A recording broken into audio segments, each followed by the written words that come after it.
नमस्कार, मी मेहनुद्दीन शेख। मी गेले बरेच दिवस झालं कागदनगर परिषदेकडे माहिती अधिकाराअंतर्गत आपण माहिती मागितली होती की निवडून आलेले जे पण उमेदवार असतील त्या उमेदवारांचे सर्व तिची नामनिर्देशक पत्रिका तुम्ही आम्हाला एक सार्वजनिक माहिती असल्यामुळे ती सार्वजनिक माहिती आम्हाला तुम्ही उपलब्ध करून द्या म्हणून मी त्यांच्याकडे कागदनगर परिषदेकडे मी साहेब यांच्याकडे मी माहिती अधिकार अर्ज दाखल केला होता।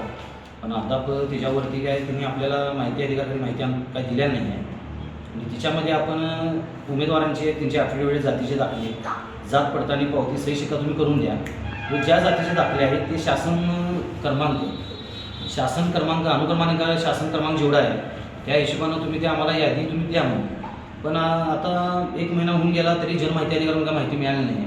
आता फर्स्ट आपण साहेब पाटणकर साहेब यांच्याकडे आपण दाखल केलेला आहे। आता अपीलला त्यांनी ठेवलेलं आहे, पण सर्व सार्वजनिक माहिती असतापैकी देखील ती सार्वजनिक माहिती अधिकाराखाली सुद्धा द्यायला मग अडचण काय आहे। आता जी माहिती नामनिर्देशन पत्रिका नोटीस बोर्डावरती तुम्ही तिथं सर्वसामान्य नागरिक व मतदात्याला दिसेल अशा ठिकाणी तुम्ही ते लावायचं असते।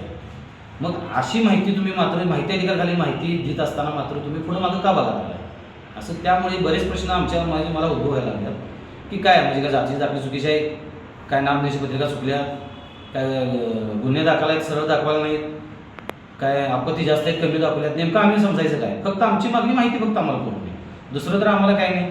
आणि या देशाचा नागरिक होण्याच्या नाते मला अधिकार आहे की मी जाणून घ्यायचा, का तर मी त्या कागदनगर परिषदेचा एक मतदाता आहे।